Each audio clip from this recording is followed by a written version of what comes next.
Je passe la parole à Henri Coudin qui va modérer cette session. Merci Monsieur le Président. On va attaquer d'emblée pour ne pas trop perdre de temps, et je vais appeler la première présentation. C'est Madame, alors je dis Madame parce qu'il y a un arrêté du président, de l'ancien Premier ministre, maintenant passé 14 ans, il faut dire Madame. Alors c'est Madame, mais elle appelle, ça trouve elle n'a pas 14 ans, Madame Mélodie Kérignan, c'est ça? Kérignan. Mélodie, vous avez la parole. Je vous en prie, allez-y. Monsieur le Président, je vais vous présenter mon travail qui porte sur l'étude de la faisabilité de l'hétéroïdectomie radicale bilatérale en chirurgie ambulatoire. Actuellement, dans notre système de santé, la chirurgie ambulatoire est fortement encouragée du fait de ses bénéfices en termes de satisfaction du patient, d'optimisation et d'efficience de l'organisation et des ressources techniques, de réduction des coûts et de qualité et de sécurité des soins pour le patient en ce qui concerne notamment la limitation de l'exposition aux infections nosocomiales.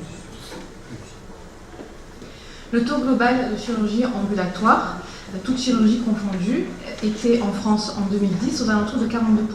Ce chiffre a augmenté à près de 52% en 2015.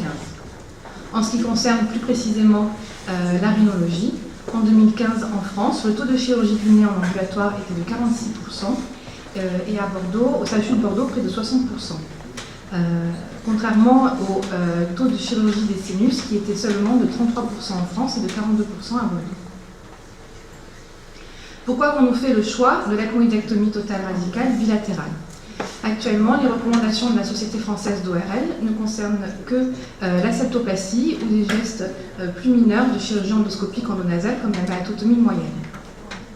L'ethmoïdectomie radicale est une chirurgie sinusienne où l'on crée un délabrement tissulaire étendu avec à la fin de l'intervention un os ethmoïdal qui est laissé à nu en cicatrisation dirigée. Nous sommes d'autre part dans un contexte inflammatoire et de corticorésistance, étant donné que l'indication principale de cette intervention est la polypose nasosinusienne. Nous sommes donc dans une situation où le risque théorique de complications, notamment le risque de saignement, est augmenté. C'est pourquoi nous avons voulu faire une étude de faisabilité de cette chirurgie en ambulatoire, en analysant ces risques, afin de déterminer le nombre de patients potentiellement éligibles et d'en évaluer les gains médico-économiques qui en découleraient. Pour cela, nous avons fait une étude observationnelle et médico-économique sur 3 ans, de façon rétrospective puis prospective. Ont été inclus tous les patients ayant subi une ethmoïdectomie bilatérale sous anesthésie générale par voie endoscopique, associés ou non à un autre geste de chirurgie endonasale, que ce soit une première intervention ou une reprise chirurgicale. Tous les patients étaient hospitalisés une nuit en post-opératoire dans le service d'ORL. L'indication chirurgicale était l'érinosinusite chronique, dont les causes les plus fréquentes sont la polypose nasosinusienne, la mucoviscidose et la rhinosinusites œdémato-purulente. Nous avons fait un recueil de données exhaustif, comprenant les données démographiques du patient et toutes les données pré-, per- et post-opératoires dans le recueil rétro et prospectif. En prospectif, nous avons ajouté la quantification des pertes sanguines per-opératoire et le niveau d'expérience du chirurgien.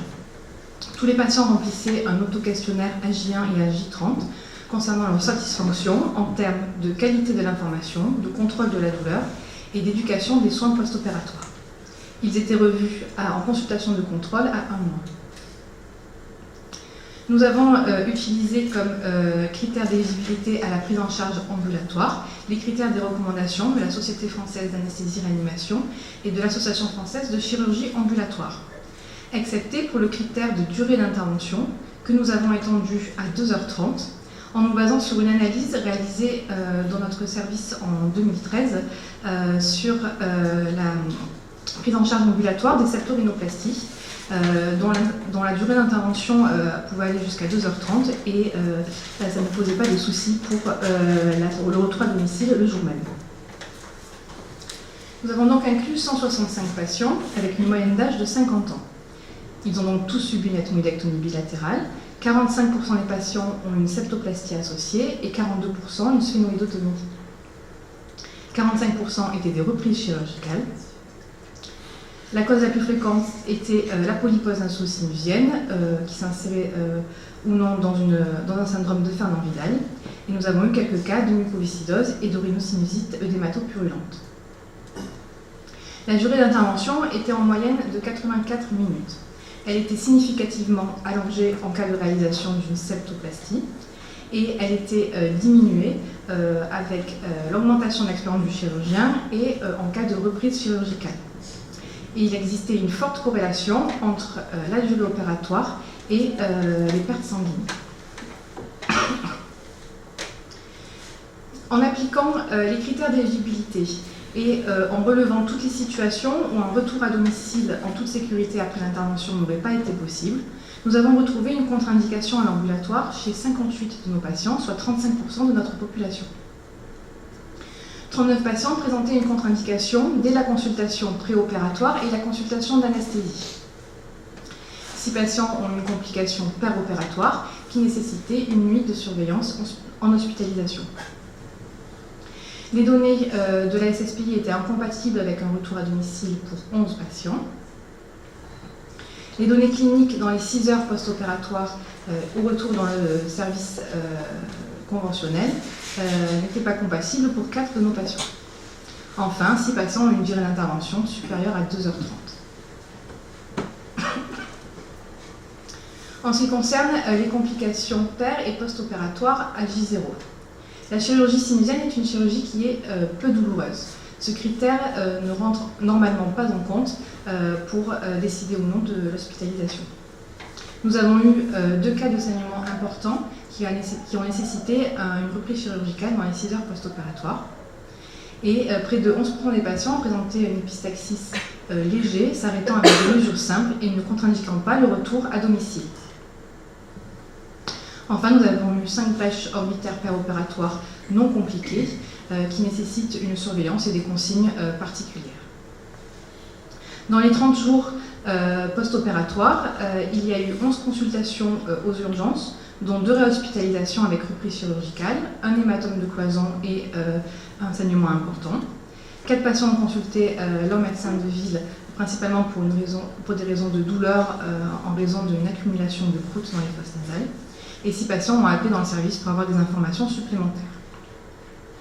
En ce qui concerne l'autoquestionnaire soumis à nos patients en prospectif et qui portait sur leur satisfaction, nous voyons que seulement un tiers des patients auraient souhaité être pris en charge en ambulatoire du fait de la distance domicile-hôpital et du risque de saignement.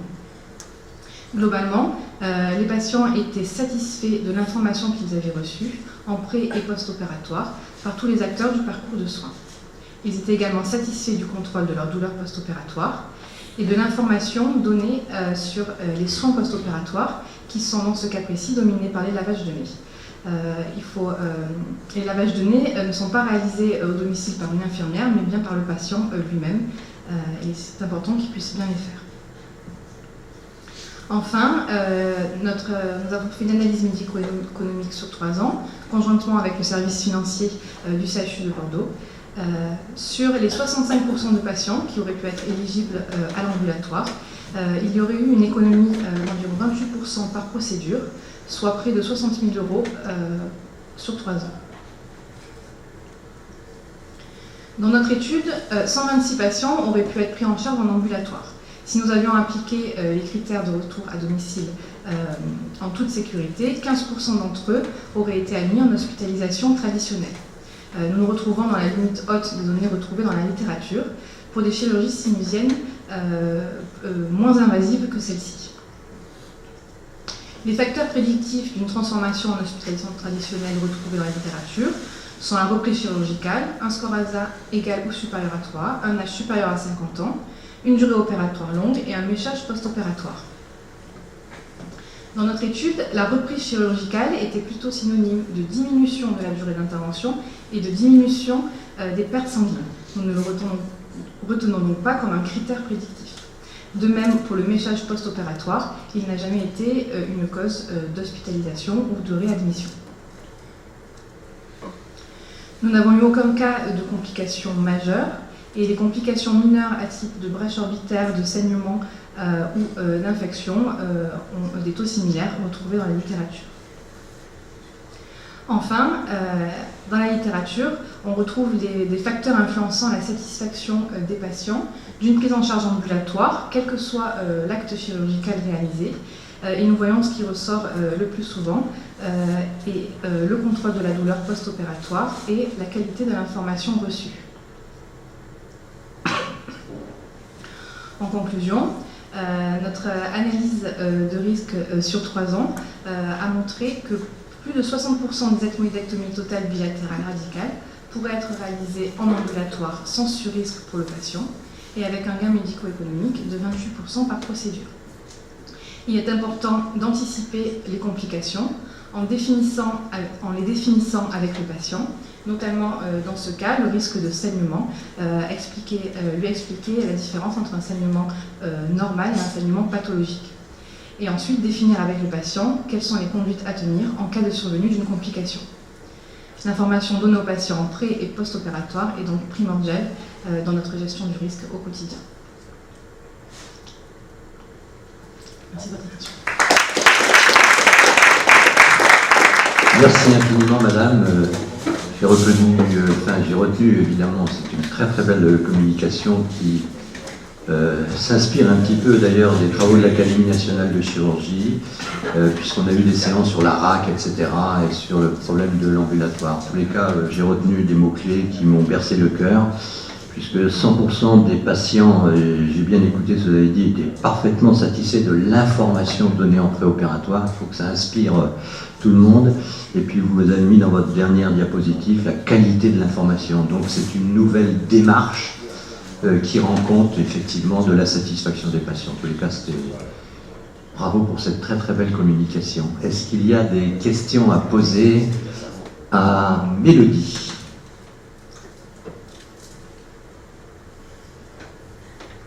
Je vous en prie.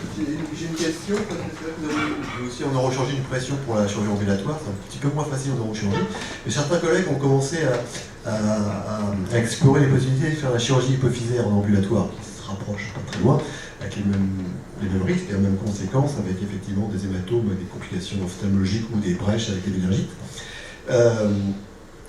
J'ai vu dans une de vos diapositives 0% de complications majeures en rouge, alors qu'en fait il y avait 0,3% de méningite, 0,5%.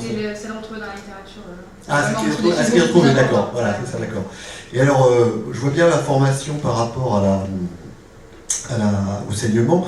Par contre, les risques, enfin, je ne sais pas comment ça se passe en chirurgie sinusienne, mais en chirurgie hypophysaire, quand il y a une complication ophtalmologique, c'est un hématome compressif, et là, c'est vraiment très très très urgent à décomprimer. Donc, je ne sais pas comment vous managez ça en termes de risque. En chirurgie sinusienne, si on fait une brèche orbitaire, c'est-à-dire faire une brèche de la lame papyracée, éventuellement de la périorbite, ça nécessite juste une surveillance post-opératoire ophtalmologique, mais les cas d'hématome compressif de l'orbite sont vraiment très rares. D'accord. Bien. La réponse de Mélodie vous sied, donc voilà. Merci Mélodie, c'est très clair. Moi, ce que je pense, c'est qu'effectivement, au fur et à mesure qu'on augmente la taille des interventions qu'on fait en ambulatoire, on apprend à avoir des critères de qualité de chaque geste. Et nous, quand on a commencé, maintenant c'est devenu monnaie courante, on a commencé il y a longtemps les cholestectomies ambulatoires, je me souviens on ne gardait en ambulatoire que si on avait 6 critères qui étaient retenus. Et lorsque ces 6 critères étaient retenus, la probabilité d'un événement indésirable grave était nulle. Voilà. Et je pense que ça aussi, ça permet de mieux apprécier les gestes opératoires qu'on a faits. C'est une des qualités de l'ambulatoire. Enfin, le dernier point, c'est ce que Richard développait, notre vice-président, lors d'une communication précédente, c'est les aspects, on va dire, entre guillemets, sociaux. Je peux vous dire que dans les Vosges, l'ambulatoire, ça passe mal parce que les gens sont habitués à être dans le milieu protecteur de l'hôpital. Pour eux, c'est quelque chose de subjectivement béni des dieux et qu'ils se sont... Enfin, j'exagère un petit peu, mais ça aussi, c'est des critères. Alors, c'est sûr que dans notre spécialité, pour les arthroscopies d'épaule, de genoux, il y en a pratiquement maintenant 80% qui sont en ambulatoire. Enfin, ça peut encore poser des problèmes. En tous les cas, je tiens à préciser que l'information, comme l'a dit Mélodie, c'est quelque chose de capital dans cette prise en charge. 100% de leurs patients étaient satisfaits. Donc nous, en orthopédie, on a encore un petit chemin à faire. Oui, Il y a une juste question, pardon, je vous en un prie. petit commentaire pour Mélodie. Merci Mélodie d'avoir bien retraduit ton travail. Pour la chirurgie endoscopique des sinus, c'est particulièrement important cette information parce que justement les patients ne voient rien. Ils n'ont pas de cicatrice, ils n'ont rien, puisqu'on utilise la voie naturelle qui est la voie vestibulaire. Et puis le deuxième paradoxe, c'est qu'on peut tout démonter dans le nez sans que ça fasse mal. Et donc il y a une période de lune de miel qui va être confortable, qui va durer à peu près 6 à 7 jours, et jusqu'à ce qu'il y ait une production de sécrétions et de croûtes et de caillots par le nez qui vont parfois entraîner un enchiffrement croûteux.